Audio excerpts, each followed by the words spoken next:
the transport vessel, Stellar Wind, descended through the atmosphere of Axiom Prime, its hull gleaming against the purple-tinted sky.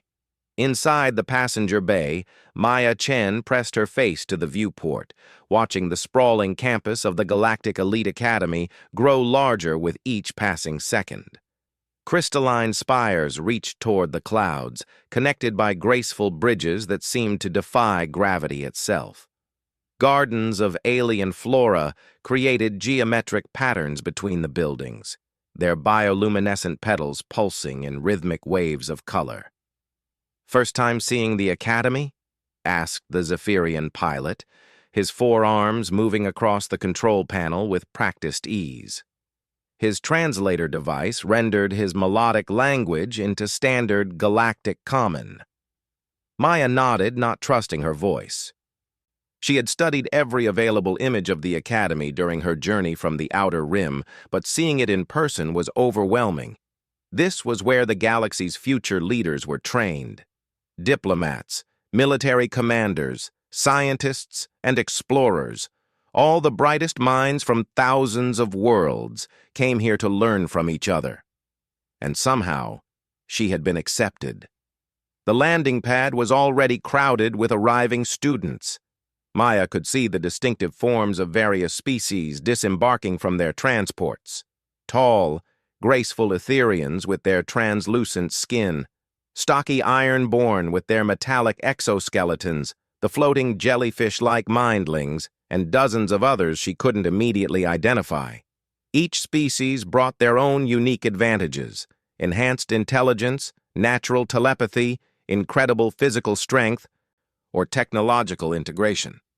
Maya looked down at her own unremarkable human hands. No claws, no additional limbs, no visible enhancements. She wondered, not for the first time, how she had managed to pass the entrance examinations. The transport settled onto the landing pad with barely a whisper. The pilot turned to her with what she had learned to recognize as a Zephyrian smile, a slight tilting of his elongated head. "Good luck, young one.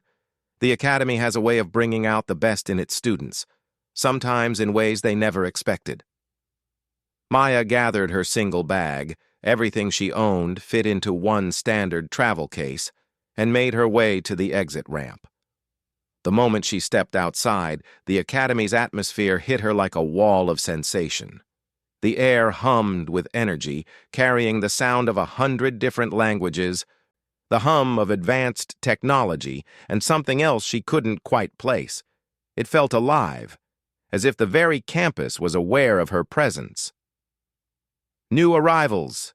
Please proceed to the registration plaza," announced a floating drone in multiple languages. Maya followed the crowd, trying not to stare at her fellow students. Up close, their diversity was even more striking. She found herself walking beside a being that looked like living crystal, its faceted surface refracting the light into rainbow patterns.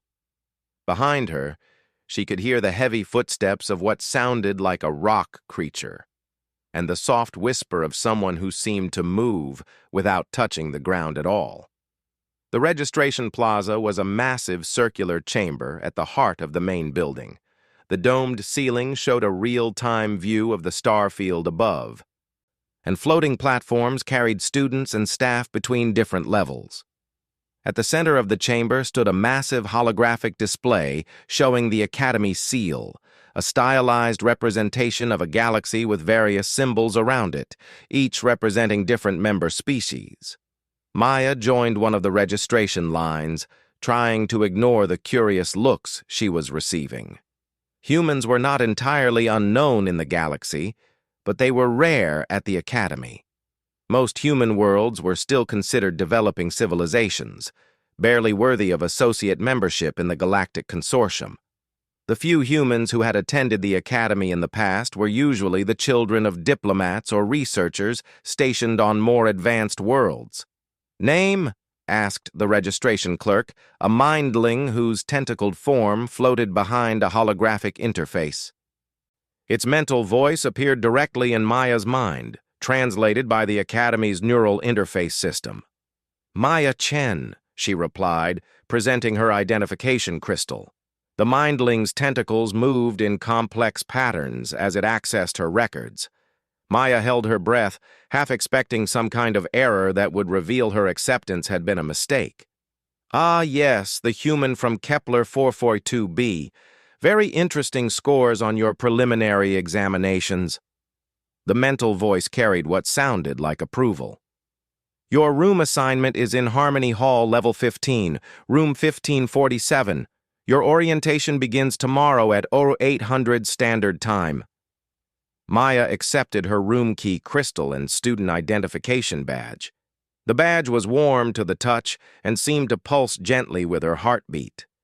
As she turned to leave, the mindling's voice touched her mind again. Welcome to the Academy, Maya Chen. I have a feeling your time here will be illuminating. Harmony Hall turned out to be one of the residential towers, a graceful spire that spiraled up into the clouds.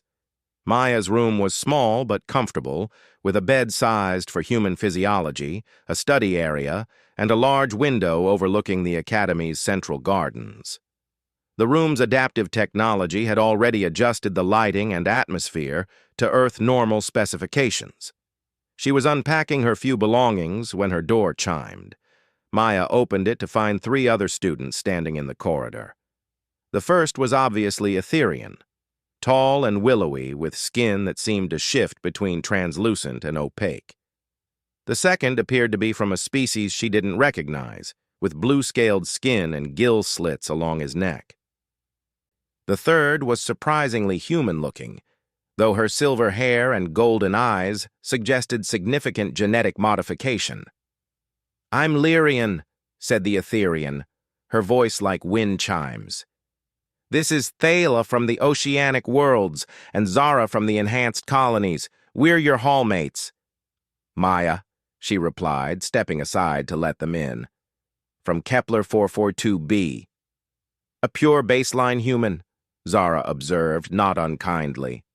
"That's unusual. Most humans who come here are from the Enhanced Colonies or have significant cybernetic integration." Her golden eyes seemed to study Maya with curiosity rather than judgment. "What's your specialty?" asked Thala, his voice carrying the slight burble typical of his aquatic species. "Military tactics, xenobiology, theoretical physics?" Maya hesitated. The truth was, she didn't really have a specialty.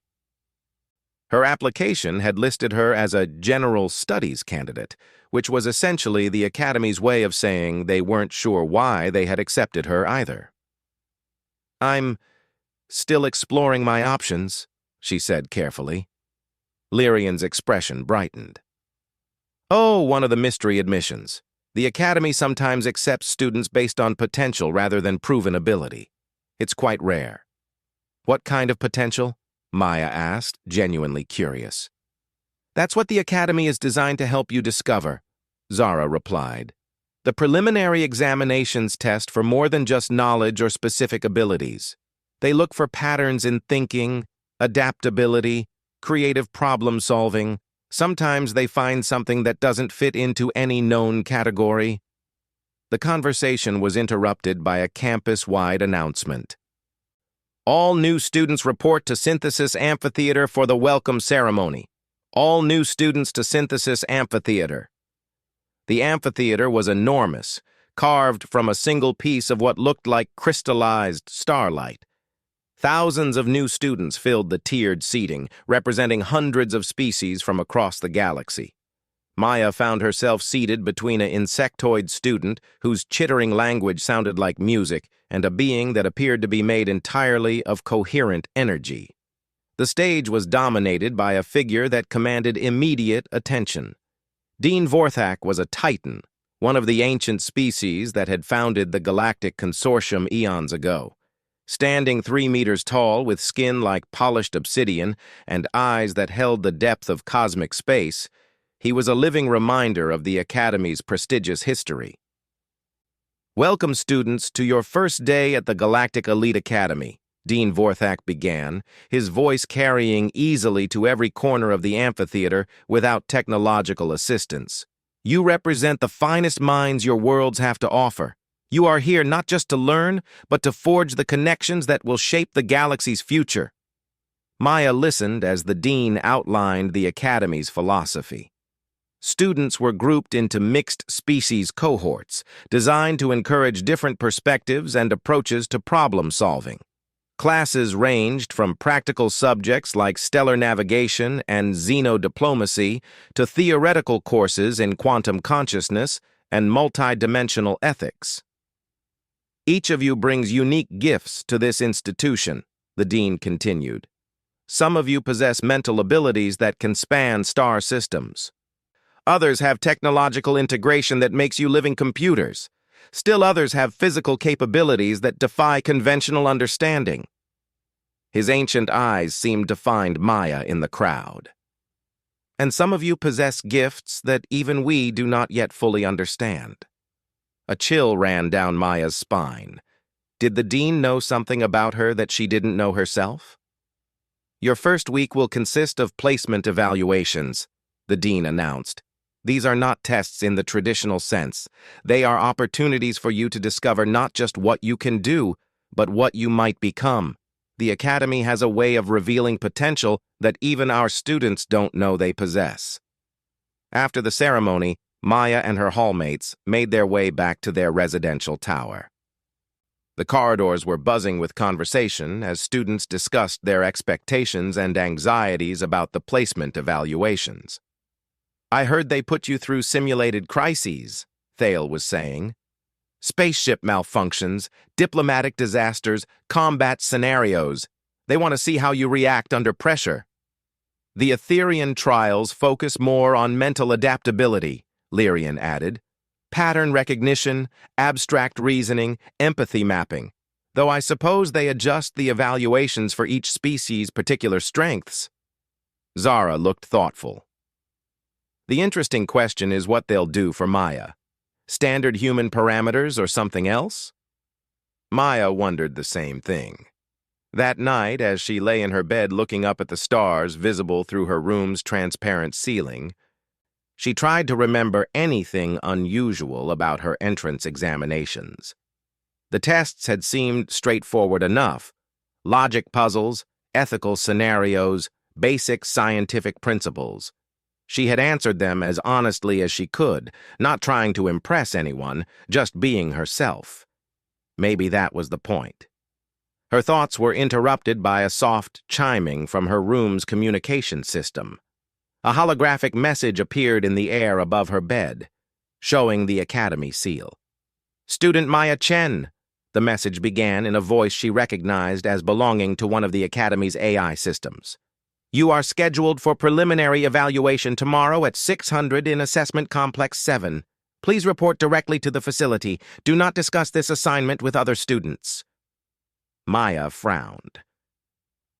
Row 600 was 2 hours before general orientation was supposed to begin, and Assessment Complex 7 was in a part of the campus she hadn't seen yet. Why was her evaluation being handled separately from the others?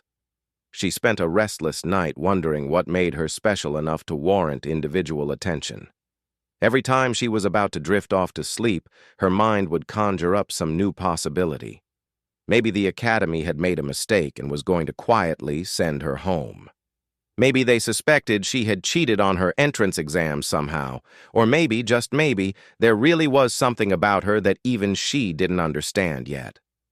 As dawn broke over Axiom Prime, painting the crystalline spires in shades of gold and amber, Maya prepared for what might be the most important day of her life. She had no idea that by evening, everything she thought she knew about herself would be shattered and rebuilt into something extraordinary. The walk to Assessment Complex 7 took her through parts of the campus she hadn't seen during orientation. The buildings here were older, more austere, built from materials that seemed to absorb light rather than reflect it. Few students were visible in this section, and those she did see moved with purpose, as if they belonged to some advanced program she wasn't aware of. Complex 7 itself was a low, sprawling building that seemed to grow out of the landscape rather than sit on top of it. The entrance was unmarked, except for a small scanner that recognized her identification crystal and opened silently. Inside, the corridors were lined with what looked like observation windows. Though Maya couldn't see into the rooms beyond, the glass was polarized from her side. The silence was profound, broken only by the soft whisper of her footsteps on the polished floor. "Maya Chen," a voice said behind her. She turned to see a human woman approaching, middle-aged with silver-streaked hair and wearing what looked like a modified academy uniform. The insignia on her collar indicated high rank, though Maya didn't recognize the specific designation. "I'm Dr. Sarah Voss," the woman said, extending her hand in a traditionally human greeting. "I'll be overseeing your evaluation." "A human?" Maya asked, surprised. Dr. Voss smiled. "One of the few on the Academy's permanent staff. I specialize in unusual cases." She gestured for Maya to follow her.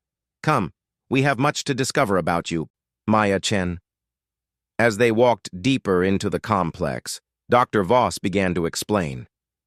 "The Academy's preliminary examinations are designed to identify potential in various categories. Most students fit into well-understood parameters: enhanced intellect, natural telepathy, technological integration, physical superiority. These are gifts we can easily measure and train." They stopped in front of a door marked only with a symbol Maya didn't recognize. Dr. Voss pressed her palm to a scanner, and the door dissolved into a soft shimmer of light.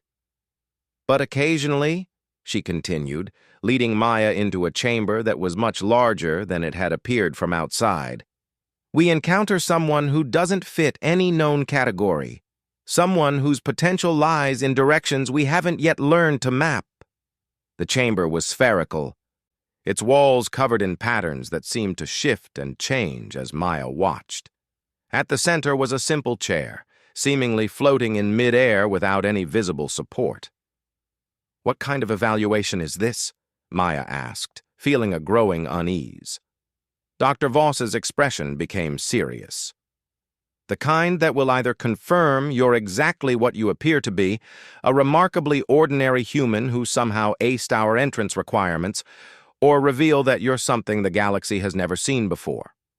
She gestured toward the chair. "Please, sit. And Maya?" She paused until Maya met her eyes. "Whatever happens in here, remember that you're safe. The Academy has protocols for even the most unexpected discoveries."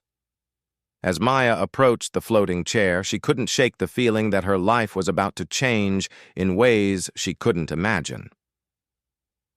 The patterns on the walls seemed to pulse in rhythm with her heartbeat, and for just a moment she could have sworn they looked almost familiar, like a language she had once known but forgotten. The chair was surprisingly comfortable, conforming to her body as she sat. The moment her weight settled into it, the chamber around her came alive with light and energy that made her skin tingle. "Begin initial scan," Dr. Voss said to Unseen Systems. "Let's see what secrets you're hiding, Maya Chen." The energy patterns surrounding Maya intensified, creating a cocoon of swirling lights that danced across her skin. She felt no discomfort, only a strange tingling sensation, as if every cell in her body was being gently examined. Through the shifting patterns, she could see Dr. Voss studying readouts on multiple holographic displays that had materialized around the chamber. "Interesting," the doctor murmured. "Your neural patterns are completely baseline human, but there's something else. Maya, I want you to think about the first time you realized you wanted to come to the Academy." Maya closed her eyes, letting her mind drift back to that moment 3 years ago.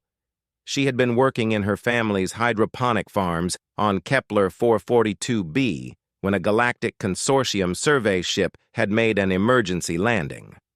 While the crew repaired their vessel, she had spent hours talking with the ship's cultural attaché about the Academy and the incredible diversity of students who studied there. As the memory played in her mind, the energy patterns around her began to shift. Dr. Voss's intake of breath was sharp enough to cut through Maya's reverie. Remarkable. Maya, open your eyes.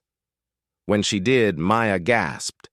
The chamber's walls, which had been displaying abstract patterns moments before, now showed a perfect three-dimensional recreation of that day on her home world.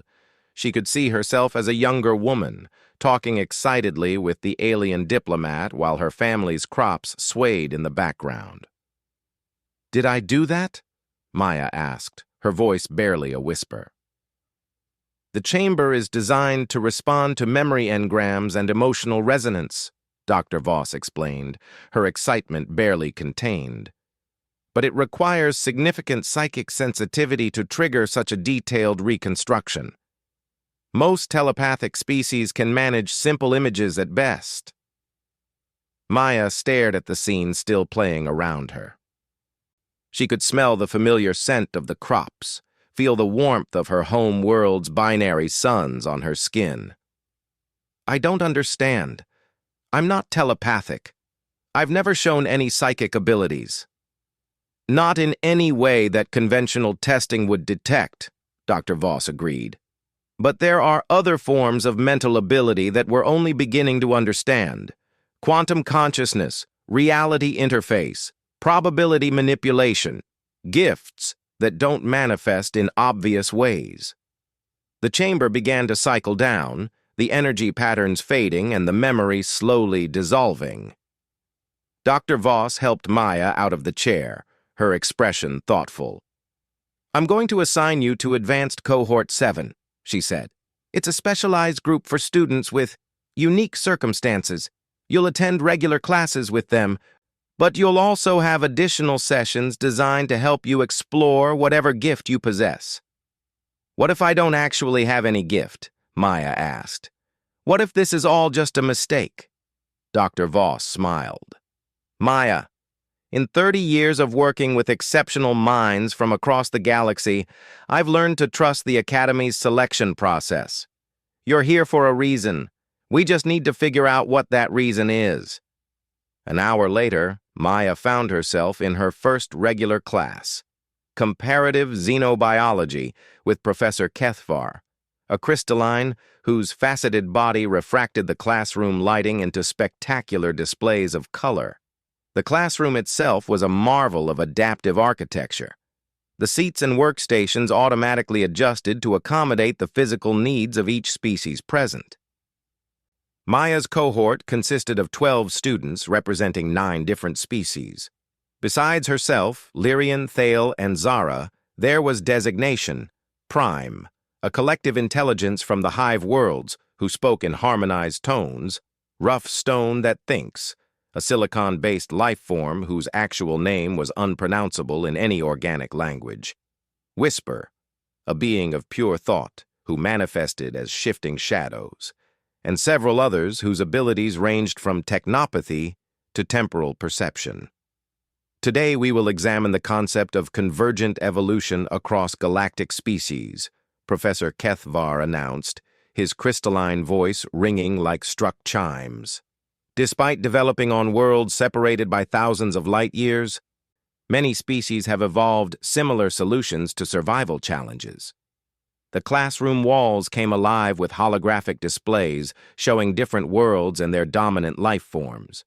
Maya found herself fascinated by the patterns emerging from the data, not just the obvious similarities like bilateral symmetry or the prevalence of carbon-based biochemistry, but subtler connections in neural architecture and social organization. "Interesting observation, Student Chen," Professor Kethvar said suddenly.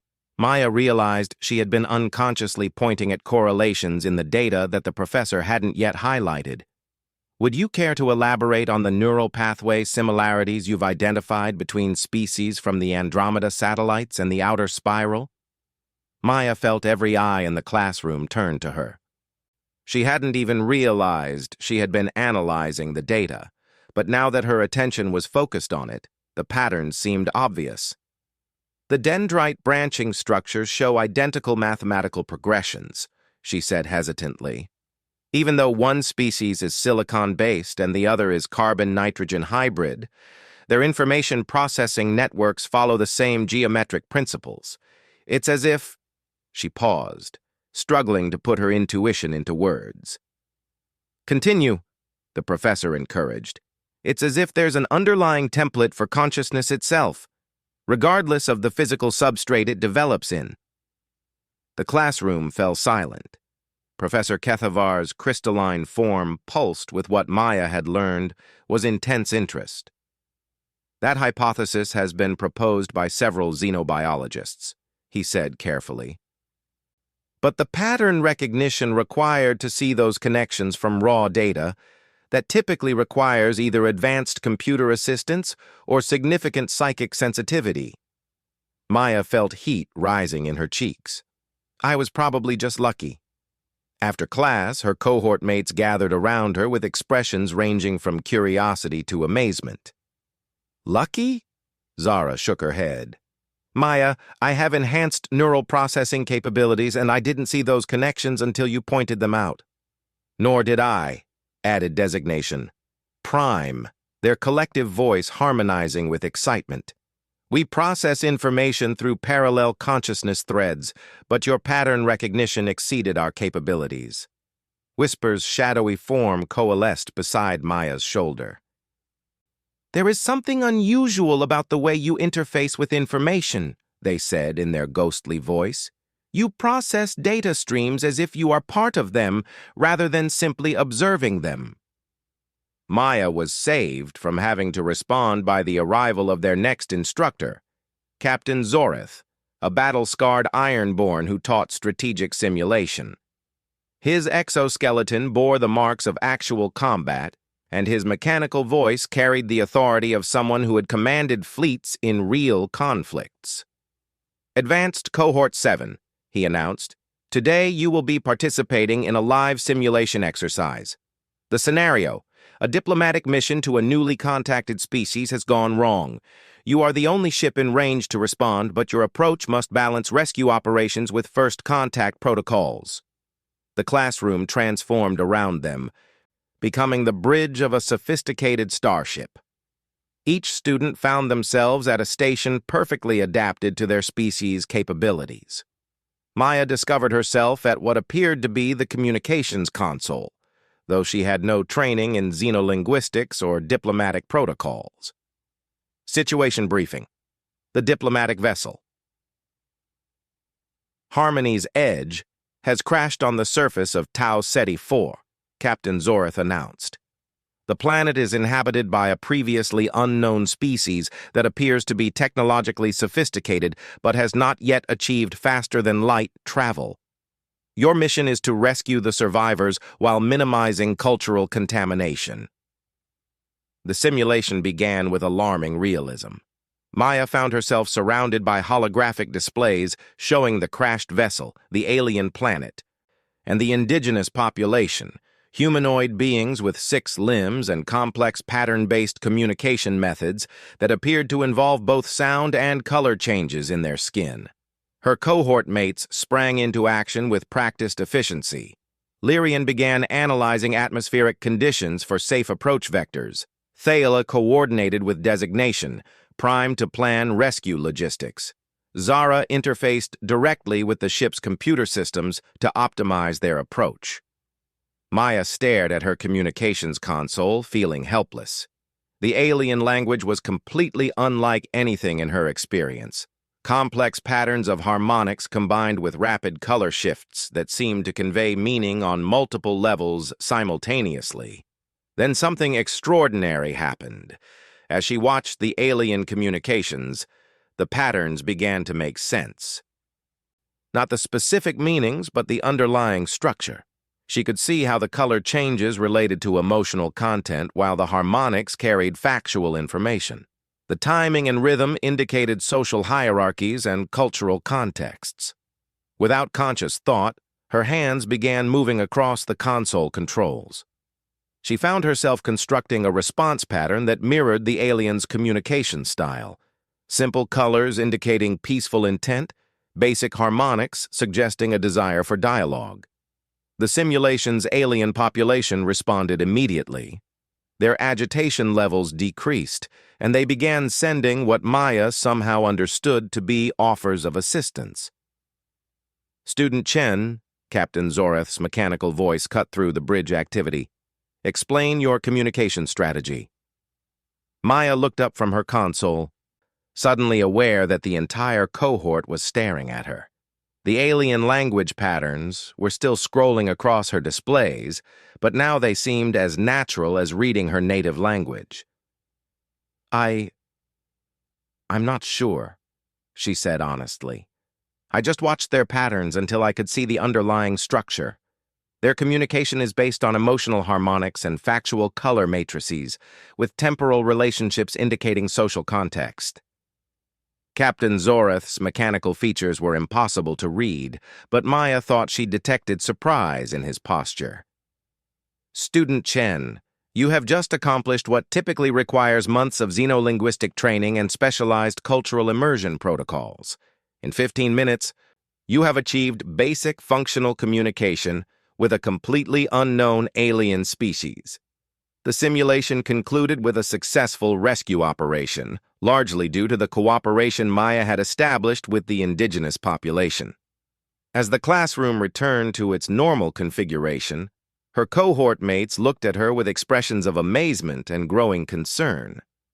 "That was impossible," Zara said bluntly. "Maya, xenolinguistic pattern recognition is one of the most complex mental tasks known to galactic science. Even the most advanced artificial intelligences require extensive programming to accomplish what you just did intuitively." Lyrian's ethereal features showed deep thoughtfulness. "There are stories among my people about individuals who can interface directly with the quantum information matrix that underlies all communication, but such abilities are considered mythical." "Not mythical," Whisper corrected, their shadowy form flickering with agitation. "Ancient. There are records in the deepest archives of the consortium that speak of beings who could understand and speak any language instantly, who could see the patterns that connect all forms of consciousness." Maya felt a chill run down her spine. "What kind of beings?"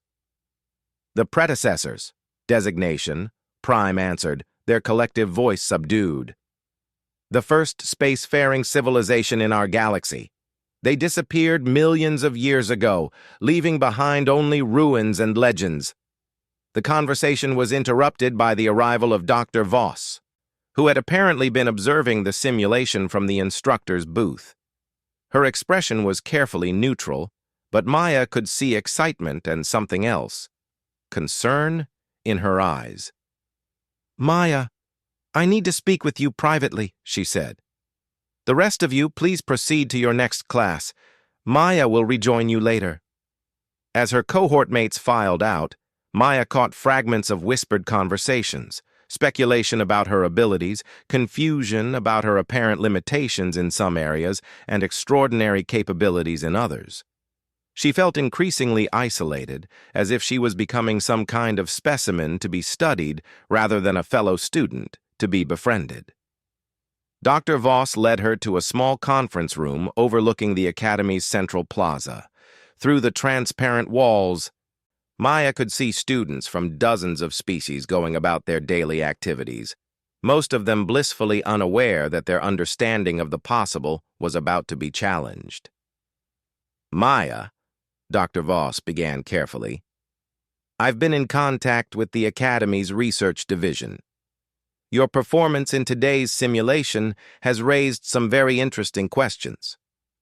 She activated a holographic display showing Maya's brain activity during the xenolinguistic exercise. The patterns were unlike anything Maya had ever seen, complex waves of neural activity that seemed to extend beyond normal human parameters.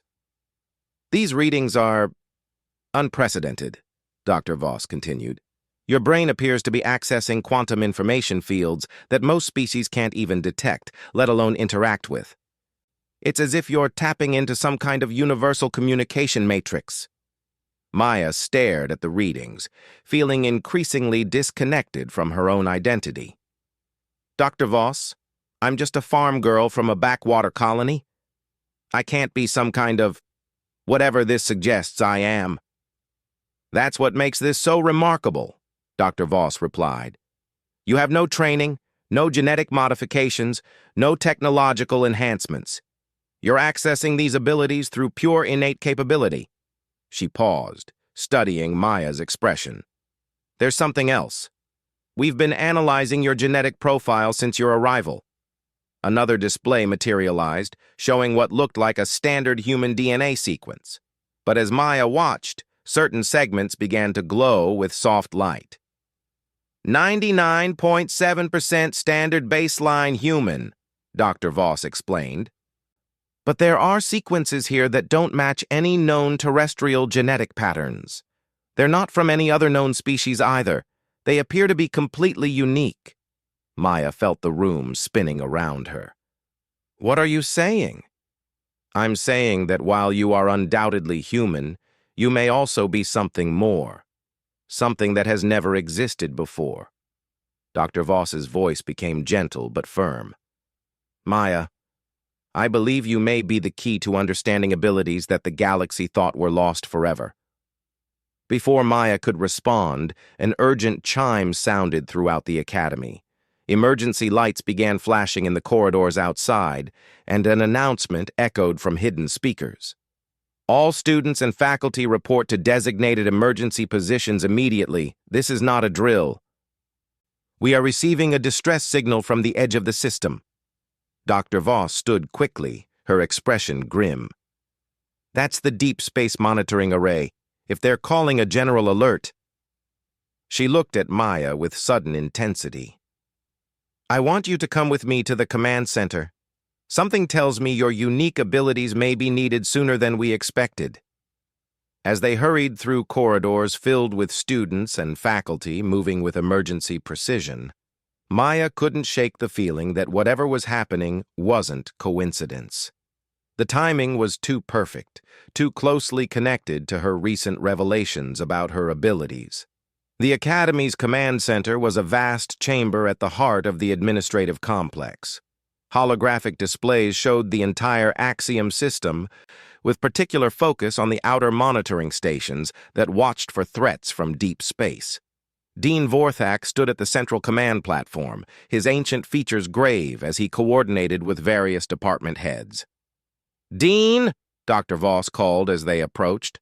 I brought Maya Chen. Given recent developments, I thought she should observe. The dean's cosmic eyes fixed on Maya, and for a moment she felt as if he was looking directly into her soul. Yes, he said simply. I believe you are correct. He gestured to the main display. We have received a transmission from Station Omega-7, our furthest outpost. The message is unusual. The main display shifted to show a communication interface. The signal was clearly artificial, but unlike anything in the Academy's databases. Complex patterns of energy that seemed to shift between different dimensional frameworks, carrying information in ways that conventional translation systems couldn't interpret. The station's xenolinguistic computers are completely unable to process the signal, reported the communications officer, a many-tentacled being whose species specialized in interstellar communications. It appears to be using quantum-dimensional encoding that exceeds our current understanding. Maya stepped closer to the display, drawn by something she couldn't name. The patterns were alien, yes, but there was something familiar about their underlying structure, like a half-remembered song or a language she had known in dreams. Maya? Dr. Voss's voice seemed to come from very far away. Are you seeing something? Maya realized she was reaching toward the display, her hand extended as if she could touch the flowing patterns of the signal.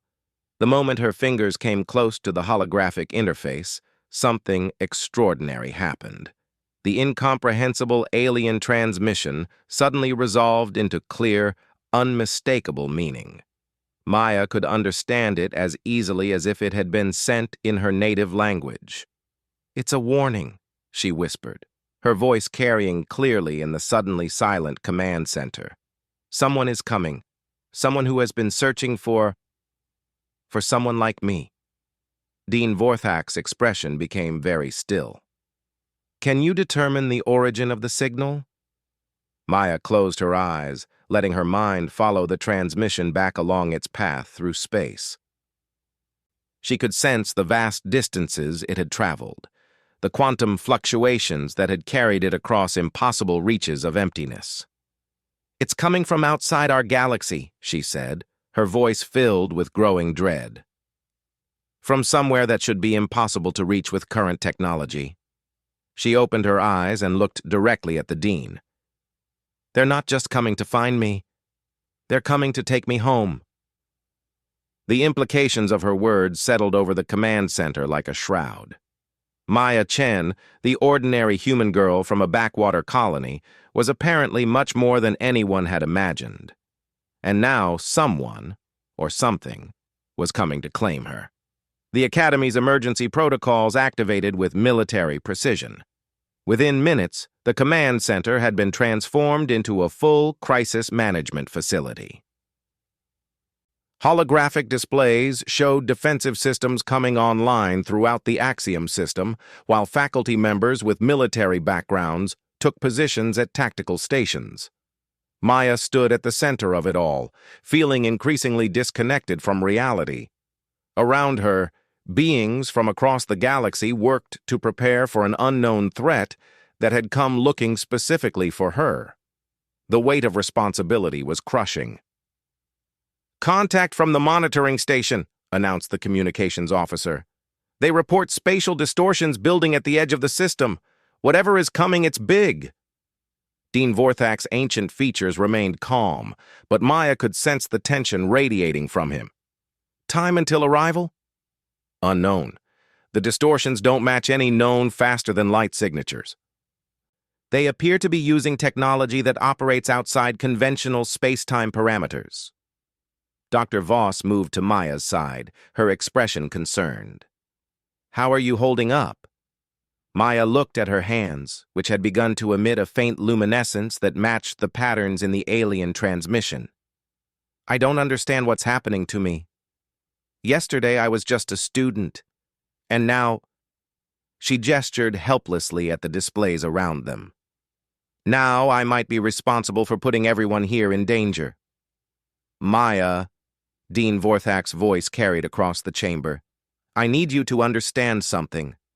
The Academy has protocols for situations like this. In our long history, we have encountered students who carried burdens greater than they knew. You are not alone in this." Before Maya could respond, every display in the command center suddenly went white. When the light faded, a new image appeared. A massive vessel unlike anything in the Academy's databases. It was beautiful and terrible at once, constructed from materials that seemed to bend light around themselves and configured in geometric patterns that hurt to look at directly. "By the ancient stars," whispered someone behind Maya. "That's a predecessor ship." The communications officer's tentacles danced frantically over his controls. "They're transmitting. Same quantum dimensional encoding as before, but much stronger. The signal is so powerful it's overloading our receivers." Maya stepped forward without conscious thought. The moment she approached the main display, the overwhelming signal resolved into clear communication. But this time, she wasn't just understanding the message. She was experiencing it directly in her mind. Images flowed through her consciousness.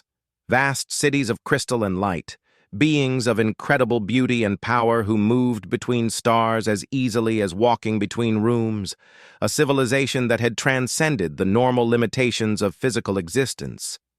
And at the center of it all, a devastating war that had torn the galaxy apart millions of years ago. "Maya," a voice spoke directly into her mind, warm and familiar despite being utterly alien. "My child, we have found you at last." The being who addressed her was barely visible on the displays, a figure of shifting energy and impossible geometries that conventional sensors could barely register. When it spoke, reality itself seemed to bend around its words. I am Astris of the Eternal Dawn, and you are the first of our kind to be born in this galaxy for 3 million years. We have been searching for you since the moment of your conception." Maya felt tears streaming down her face, though she couldn't say why. The presence in her mind was overwhelming, ancient beyond measure, but filled with love and desperate hope.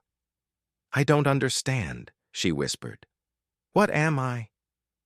"You are our legacy," Astris replied.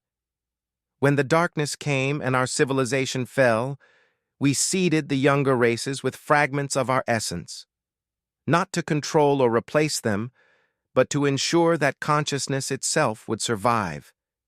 You are human, completely and truly, but you also carry within you the gift of universal connection that was our greatest achievement." The displays around the command center showed the predecessor ship settling into orbit around Axiom Prime. It made no threatening moves, but its very presence seemed to alter local space-time in ways that conventional physics couldn't explain. Dean Vorthak stepped forward, his ancient authority evident. "Astris of the Eternal Dawn, I am Vorthak of Titan, Dean of this academy. We have cared for your child as one of our own. What are your intentions?" The being's attention turned to the Dean, and Maya felt a spark of recognition pass between them. "Vorthak," Astris said with what sounded like pleasure, "you have grown wise in the eons since we last spoke. I am pleased to see the Academy continues to fulfill its purpose." "You've met before?" Maya asked, looking between them. Dean Vorthak's cosmic eyes held depths of memory. "The Academy was founded according to principles given to us by the predecessors. We have been waiting for this moment for 3 million years, the return of their children to reclaim their heritage."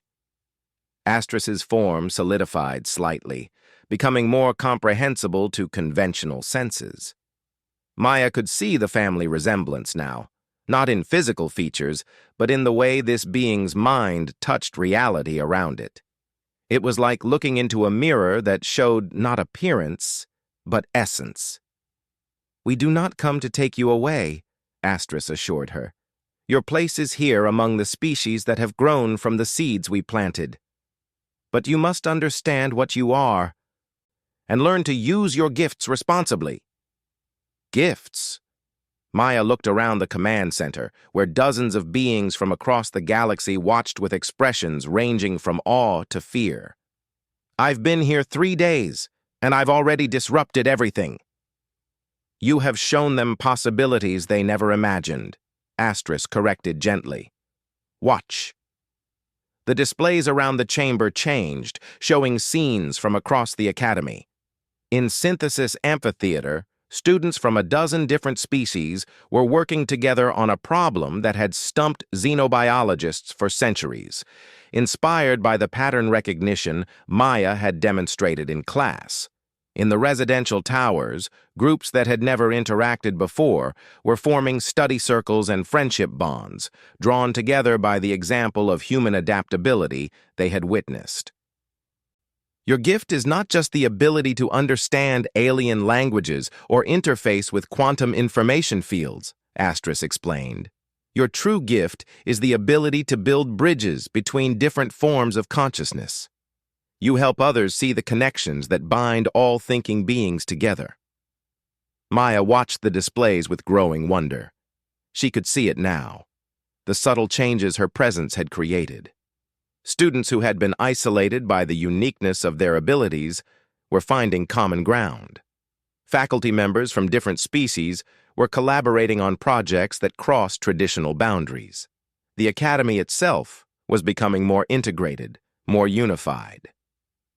"This is what the predecessors were," Dr. Voss breathed, understanding dawning in her voice. "Not a conquering species or advanced civilization. They were the universal connectors, the ones who brought different forms of consciousness together." "And why we fell," Astris said sadly. "There were those among the younger races who feared unity, who believed that connection meant loss of identity. They created weapons specifically designed to sever the quantum bonds that held consciousness together. The war they started nearly destroyed all sentient life in the galaxy. "But you survived," Dean Vorthak observed. "Barely. Most of our people transcended physical existence entirely, moving to dimensional frameworks where the weapons could not reach them. But a few remained, hiding among the younger races, waiting for the time when consciousness would be ready to reconnect."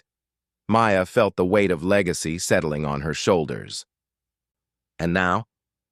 "Now the choice is yours," Astris replied. "You can continue as you are, learning to control your abilities and using them quietly to help others. Or you can embrace your full potential and help guide the galaxy toward the unity our people once achieved." Before Maya could answer, alarms began sounding throughout the academy. The displays shifted to show new contacts appearing at the edge of the system, ships with configurations that matched nothing in the peaceful Galactic Consortium's databases. "The Severers," Astris said, their mental voice tight with old hatred. "They survived as well, it seems, and they have found us." The new arrivals were clearly military vessels, bristling with weapons and moving with predatory precision toward Axiom Prime. Their hull configurations were angular and aggressive, designed more for intimidation than efficiency. "Unknown vessels, this is Academy Control," the communications officer transmitted. "You are entering restricted space. State your intentions." The response came not in words, but in action. The lead vessel fired a weapon that Maya recognized with instinctive horror, a consciousness disruptor designed to sever the quantum connections that allowed thought itself to exist. The beam struck the predecessor ship, and Astris cried out in pain. "Maya!" they gasped, their form beginning to flicker and fade. "They have found weapons that can reach even us. You must choose now. Will you stand with us? Or will you let the Severers complete what they started eons ago?" Maya looked around the command center at the faces watching her. Dean Vorthak with his ancient wisdom, Doctors Voss with her scientific curiosity, the dozens of faculty and staff from across the galaxy who had dedicated their lives to education and cooperation. All of them were depending on her to make a choice that would affect the future of consciousness itself. She thought of her cohort mates, Lyrian with her ethereal grace, Thale with his aquatic wisdom, Zara with her enhanced intellect, designation, Prime with their collective consciousness.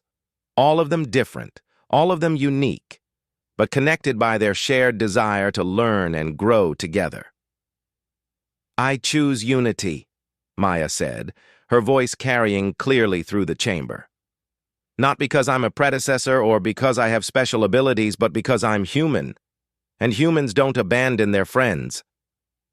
The moment she spoke, Maya felt something fundamental shift inside her.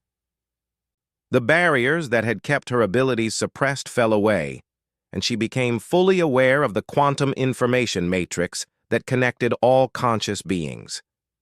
She could sense every mind in the academy, every student and faculty member, all of them linked by invisible threads of thought and emotion.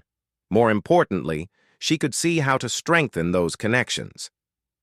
Reaching out with her newfound awareness, Maya began weaving the Academy's consciousness together into a unified network, not controlling anyone or forcing their thoughts to align, but creating pathways for understanding and cooperation that had never existed before. Species that had been isolated by the uniqueness of their mental processes suddenly found they could share ideas directly. Students who had struggled with xenocultural concepts suddenly grasped the underlying patterns that connected all forms of social organization. The effect spread beyond the academy itself. Throughout the Axiom system, on ships and stations and orbital facilities, beings began to experience a new form of connection. Not the loss of individuality that the Severers feared, but the enhancement of it through understanding and cooperation. The attacking fleet faltered as their crews struggled to understand what was happening. Maya could sense their confusion and fear as their rigid ideologies crashed against the reality of true unity. Some of them, she realized with surprise, had never experienced genuine connection with other beings. They had been taught that consciousness was a zero-sum game, where understanding others meant losing yourself. "Stand down," Maya projected directly to the severer fleet, her mental voice carrying across the vast distances of space as easily as speaking to someone in the same room. "There's no need for conflict. Let me show you what we really are." She opened her mind to them, not forcing her thoughts into theirs, but offering them the chance to experience consciousness as she did, as a vast web of interconnected awareness where every individual voice made the whole stronger. Some of the severer crews recoiled from the contact, but others hesitantly reached out to touch the network of minds. One by one, the attacking vessels powered down their weapons. Maya could sense the wonder and confusion of their crews as they experienced true mental connection for the first time. They had been taught that consciousness was fragile, that contact with other minds would weaken or destroy their own identity. Instead, they found that sharing thoughts enhanced their awareness of who they truly were. "Impossible," came a transmission from the lead vessel. "We were told. We believed." The voice trailed off as its owner struggled to reconcile lifelong beliefs with sudden reality. "You were told lies by those who profit from isolation and fear," Astris replied, their form stabilizing as the consciousness disruptor's effects faded. "Unity does not mean uniformity. Connection does not mean control. We offer not conquest, but cooperation." Maya felt a presence approaching from one of the severer ships, their commander, reaching out tentatively through the quantum network she had created. His mind was structured differently from any she had encountered, shaped by millennia of isolation and suspicion. But at its core, she found the same basic needs that drove all conscious beings: the desire to understand, to connect, to be part of something greater than themselves. "Your name is Commander Thex," Maya said, not reading his mind but allowing him to share his identity freely. "You've spent your life believing that consciousness must be protected by keeping it separate. But you've never felt truly connected to anything, have you?" The answer came not in words, but in a wave of loneliness so profound it took Maya's breath away. Commander Thex had been isolated his entire existence, taught that contact with other minds was dangerous, forbidden from forming the connections that made consciousness meaningful. "Let us show you another way," Maya offered, "not as conquest or conversion, but as exploration. See what we have built here at the Academy." Through the quantum network, Maya shared her experiences of the past few days. Commander Thex experienced her wonder at seeing different species working together, felt her joy in discovering her cohort mates' friendship, witnessed the beauty of minds connecting across the vast differences in biology and culture. The response was immediate and overwhelming.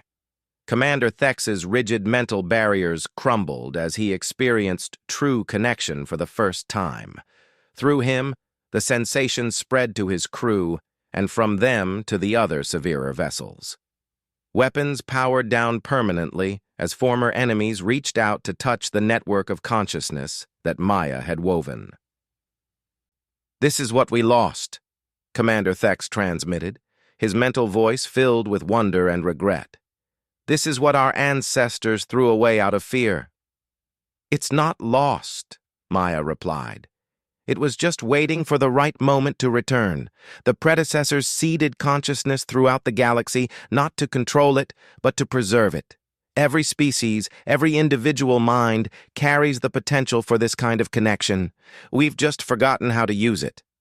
Over the following hours, the Academy became the center of an extraordinary transformation. The severer fleet, renamed the Reconciliation Fleet, established orbit alongside the predecessor ship. Their crews beamed down to tour the Academy and experience firsthand the unity that Maya had revealed.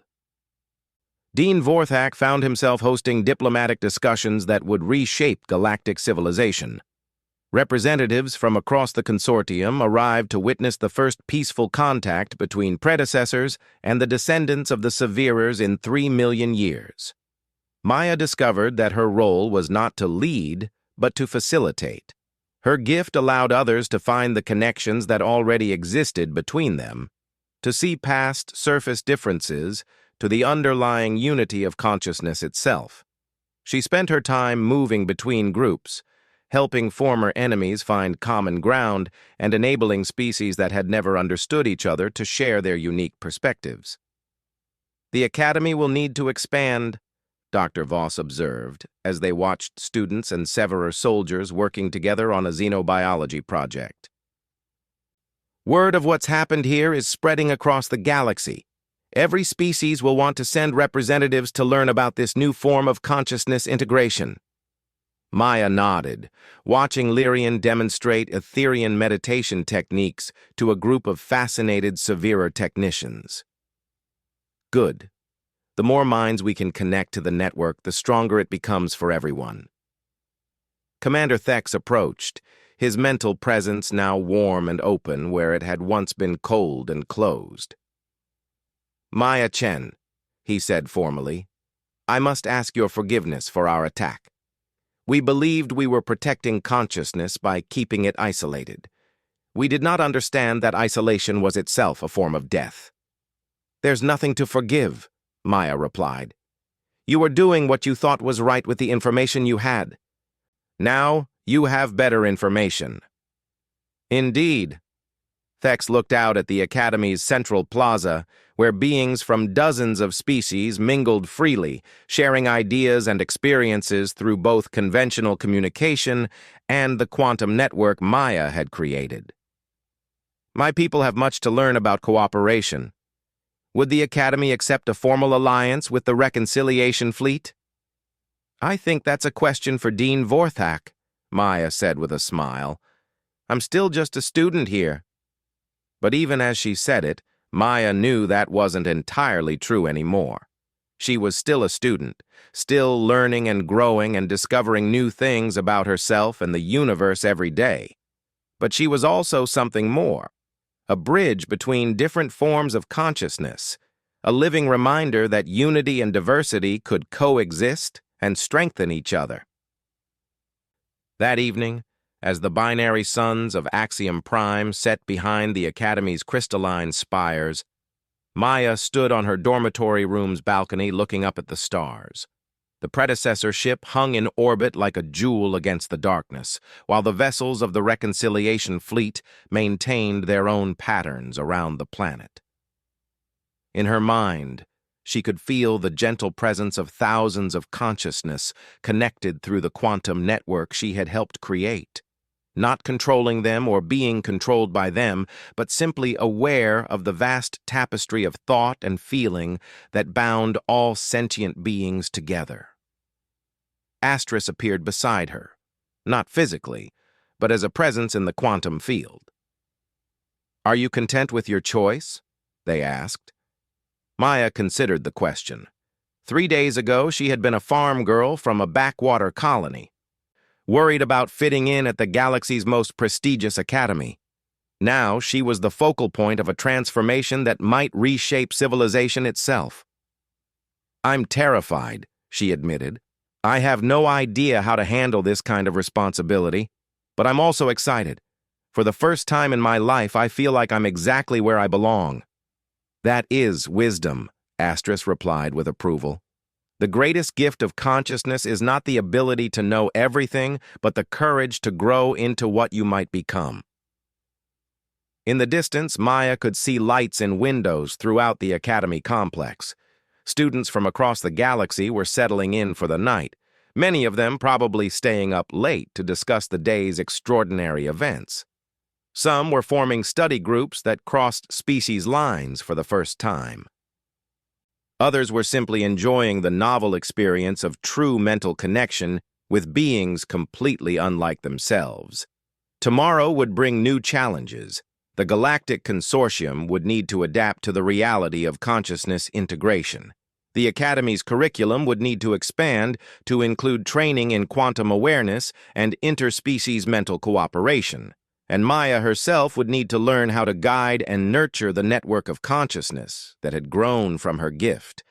But tonight, she was content to stand on her balcony and feel the gentle pulse of thousands of minds thinking together while remaining beautifully, uniquely themselves. She was human, completely, proudly human.